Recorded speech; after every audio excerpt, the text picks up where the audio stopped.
चलिए दोस्तों, स्वागत है आप सभी का वर्ल्ड अफेयर्स चैनल पर। स्टार्ट करते हैं अपने आज के करंट अफेयर डेली बेसिस पर। यहाँ पर आप पढ़ सकते हैं quick point, organisation, special day, unscripted news of the day and PYQs. आप मेरा टेलीग्राम चैनल ज्वाइन करें, अमन सर वाईफाई स्टडी। थोड़ा आपको कंटेंट अवेलेबल हो सके, सर्च करिए, इसे ज्वाइन कर सकते हैं आप। बाकी स्टार्ट करते हैं अपने आज के करंट अफेयर। देखिए, हाल फिलहाल में एक सर्वे आया है, all India survey on higher education, ministry of education के तहत ये दिया गया। इसके बारे में पूरा जानते हैं। देखिए, बेसिकली जो ये सर्वे है अभी 2021 का जो है इस साल दिया गया है, तो डाटा जो है अभी अपडेट किया गया है। इसके अनुसार जो स्टूडेंट एनरोलमेंट है वो 2019-20 में इंक्रीज हुआ था 7.5%। तो ये जो ईयर है पेंडेमिक का ईयर है। उसके अलावा एक डाटा और दिया गया 2021 का ही, ये सर्वे में रिवील किया गया कि कोविड-19 के समय ना 7% इंक्रीज हुआ डिस्टेंट एजुकेशन प्रोग्राम में। तो ये भी इम्पोर्टेंट है, ये डाटा याद रखिएगा। इसके बारे में और जानेंगे कि ये रिपोर्ट पहली बार कौन से वर्ष में लाई गई, और क्योंकि पेंडेमिक था इस वजह से इस रिपोर्ट में गैप दिया गया। चलिए, तो एक क्वेश्चन आप सभी के सामने, ये जो टर्म साइंस में इलेक्ट्रोमैग्नेटिज्म है ये किसके द्वारा दी गई थी और खोजी गई थी? आंसर इसका कमेंट बॉक्स में दीजिएगा। चलिए, तो इस रिपोर्ट के बारे में जानते हैं। ये मिनिस्ट्री ऑफ एजुकेशन के द्वारा दी जाती है और ये एक वेब बेस्ड रिपोर्ट है जो कि 2010 में जो है स्टार्ट की गई थी पहली बार। तो कंटिन्यूसली दी गई और बीच में पेंडेमिक के समय में इसे होल्ड किया गया। उसके अलावा इसमें जो डाटा रिवील किया जाता है वो एक तरीके से सभी टीचर्स का, स्टूडेंट एनरोलमेंट्स का, टीचर एनरोलमेंट का कैसा रेशो है, स्टूडेंट टीचर का, प्रोग्राम्स क्या चल रहे हैं एजुकेशन को लेके, इन सब चीज़ों पे जो है डाटा दिया जाता है। हम स्टूडेंट एनरोलमेंट का डाटा जान लेते हैं। ग्रोस एनरोलमेंट रेशो जो है ये इंक्रीज हुआ है 2 पॉइंट, और अभी इस समय के हैं 27.3 है। हाईएस्ट एनरोलमेंट जो है अंडर ग्रेजुएट लेवल पे हुआ है जो कि 78.9% का है। और इसमें कुछ कंसर्न भी बताएंगे, जैसे फैकल्टी शॉर्टेज। आप सभी जानते हैं कि जो टीचर पीपल रेशो है भारतवर्ष में कम है, यूनिवर्सिटीज़ में वो और ज़्यादा कम है क्योंकि प्रोफेसर्स बहुत कम है। तो इस चीज़ को लेके गवर्नमेंट ऑफ इंडिया को कुछ करना पड़ेगा। चलिए, एक और करंट फिर, सेना स्पेक्टेबिलिस जो है इसके रिगार्डिंग कुछ कंसर्न देखने को मिले हैं।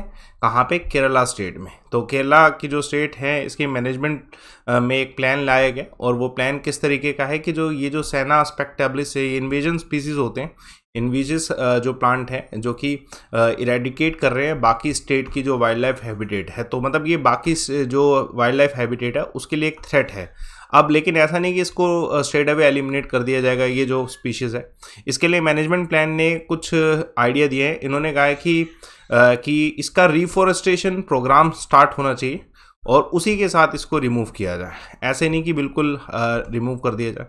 चलिए, इसके बारे में और जानेंगे कि ये स्पीसीज़ है क्या। तो पहले एक क्वेश्चन, इसमें से जो है कौन सा आयरन के ऊपर डिपॉजिट किया जाता है गैल्वेनाइजेशन प्रोसेस में? आंसर कमेंट बॉक्स पे दीजिएगा। चलिए, तो स्पीसीज़ के बारे में जाने जाते हैं। ये डिसीजियस ट्री नेटिव है, ट्रॉपिकल एरिया ऑफ अमेरिका का। 15 से 20 मीटर इसकी हाइट होती है, शॉर्ट पीरियड होता है। ज़्यादातर ये फ्लावरिंग करते हैं, मतलब आप देख रहे हैं ज़्यादा फूल लगे हुए हैं इसमें। ये कैटेगरी IUCN में लीस्ट कंसर्न कैटेगरी में आता है, ठीक है। और इन्वेसिव स्पीसीज है, यानी कि ये दूसरे जो इकोलॉजी में जब ये आए तो ये बाकी नेटिव्स जो हैं उनको हार्म करता है। तो इसके बारे में और जाने।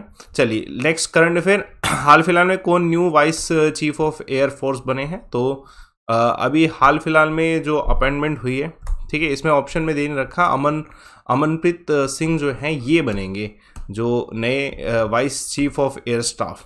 तो ये रिप्लेस करेंगे एयर मार्शल संदीप सिंह जी को, और उनका रिटायरमेंट 31 जनवरी को हो चुका। तो अब ये 1 फरवरी को इनको रिप्लेस कर चुके हैं। अगर देखा जाए, AP मार्शल सिंह जो है करंटली अभी एयरफोर्स कमांडिंग इन चीफ है प्रयागराज में। तो इम्पोर्टेंट क्वेश्चन आपको मिल सकता है ना। उसके अलावा जो है first women president Indian Olympic association के PT उषा बने हैं, और अजय कुमार श्रीवास्तव MD कौन सी बैंक के बने हैं? तो इंडियन ओवरसीज बैंक के। इसमें एक बार देख लें। हाँ, यहाँ पे ऑप्शन है, इधर फुल ऑप्शन नहीं लिखा हुआ, लेकिन हाँ इधर लिखा हुआ अमनप्रीत सिंह जो है वो यहाँ पे ऑप्शन दे रखा है, सही है, करेक्ट। चलिए, एक और देखिए, बड़ा ही इंपॉर्टेंट क्वेश्चन। रिपब्लिक डे अभी हुआ, तो इसमें जो सबसे बेहतरीन झांकी रही, फर्स्ट प्राइज किसे मिला? तो उत्तराखंड को मिला है। तो उत्तराखंड की झांकी वैसे देखने लायक थी। जो उत्तराखंड अभी 74th रिपब्लिक डे में कर्तव्य पथ पर जो झांकियाँ गई थी उसमें से सबसे बढ़िया कल्चर शो किया गया उत्तराखंड के द्वारा। चीफ मिनिस्टर पुष्कर सिंह धामी के द्वारा कॉन्ग्रेचुलेट भी किया गया पूरी स्टेट को। बेसिकली ये इस बार जो है इसमें गढ़वाल जो कि फेमस है उत्तराखंड में, उसको दर्शाया गया। और एक मंदिर है ठीक है, अमनकांड और जो स्कंदपूर्णा है, जागेश्वर टेम्पल, इन सब चीज़ों को जो है दर्शाया गया। तो ये यूनिक है। इस बार बहुत सारी झांकियाँ आई थी। इस बार जम्मू कश्मीर की अलग से जो झांकी आई थी उसमें अमरनाथ टेम्पल को भी दर्शाया गया था और कश्मीरी ट्रेडिशन को भी दर्शाया गया था। उसके अलावा नेशनल गोपाल रत्न अवार्ड किसे मिला? डॉक्टर संजीव कुमार। अभी कौन सी स्टेट ने जग मिशन जो है स्टार्ट किया है, वर्ल्ड हैबिटेट 2023, जीता भी है इसे मिशन को। इसी मिशन ने, स्टेट का ये मिशन है, इसने वर्ल्ड हैबिटेट अवार्ड 2023 जीता। तो उड़ीसा ने जीता।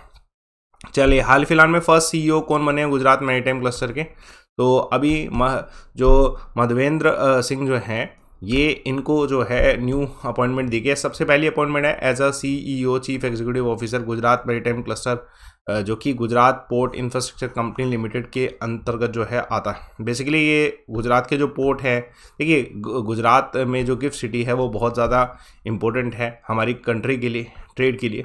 तो इसमें कुछ जो है चीज़ें गवर्न की जाएंगी, इन्हीं के अंतर्गत होगी। अब first women vice chairman federal reserve bank of Indian origin के जो हैं वो हैं कौन है? सुष्मिता शुक्ला जी।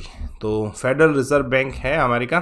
चलिए, उसके अलावा न्यू चेयरमैन नाबार्ड के कौन? केवी शाह जी। एक और करंट अफेयर देखिए अभी हाल फिलहाल में T20 की हिस्ट्री में एक और अपडेट। तो इंडिया की तरफ से कौन से हाईएस्ट विकेट टेकर हैं T20 इंटरनेशनल में? तो अब जो है युवेंद्र जो चहल है, युवी चहल कहते हैं, तो ये जो है हाईएस्ट विकेट टेकर बन चुके हैं। देखिए इससे पहले भुवनेश्वर कुमार जो थे वो उनका रिकॉर्ड था इंडिया की तरफ से, अब इनका रिकॉर्ड बन चुका है 91 विकेट्स का T20 इंटरनेशनल में। अभी हाल फिलहाल में मैच हुआ था इंडिया न्यूजीलैंड का, तो उसमें उन्होंने 1 विकेट ली थी जिससे वो आगे हो गया। उसके अलावा कौन सी कंट्री होस्ट करे third edition T20 world cup का विजुअली इम्पेयर्ड वालों का? इंडिया। उसके अलावा सुल्तान जोहर कप 2022 कहाँ पर ऑर्गेनाइज किया गया? मलेशिया। देखिए कल एक सवाल पूछा गया था कि जो कोई भी जो वाटर टैंक होता है वो कम गहरा दिखाई देता है, किस वजह से? तो इसका आंसर आरती का बिल्कुल सही है, रिफ्रैक्शन इस क्वेश्चन का आंसर। आज का सवाल देखिए, बांदीपुर नेशनल पार्क कहाँ पे है? आंसर कमेंट बॉक्स पे दीजिएगा। टेलीग्राम चैनल ज्वाइन करें दोस्तों, अमन सर वाईफाई स्टडी, थोड़ा आपको कंटेंट मिल सके। And don't miss the opportunity. जैसे आप सब्सक्रिप्शन लेंगे तो आपको एक पर्टिकुलर फीस दिखाई देती है, लेकिन आपको इस फीस को नहीं देना है। आपको किसी भी सब्सक्रिप्शन को लेना है तो उसके लिए आप बस एक कोड लगाएं लाइव अमन, और आपको जो मैक्सिमम डिस्काउंट ऑफर के होंगे वो सारे के सारे अवेलेबल होंगे। मतलब आपको अनअकैडमी पे जो सबसे मैक्सिमम डिस्काउंट मिल रहा है वो इस कोड को यूज़ करके मिल जाएगा, जिससे आपकी फीस जो है एकदम से कम हो जाएगी। यूटिलाइज़ करिए लाइव अमन कोड, किसी भी तरीके का सब्सक्रिप्शन लेना हो अनअकैडमी पे यूज़ करिए इसे, और बाकी सेशन को लाइक करिए, शेयर करिए, चैनल को सब्सक्राइब करिए। Thanks a lot for watching.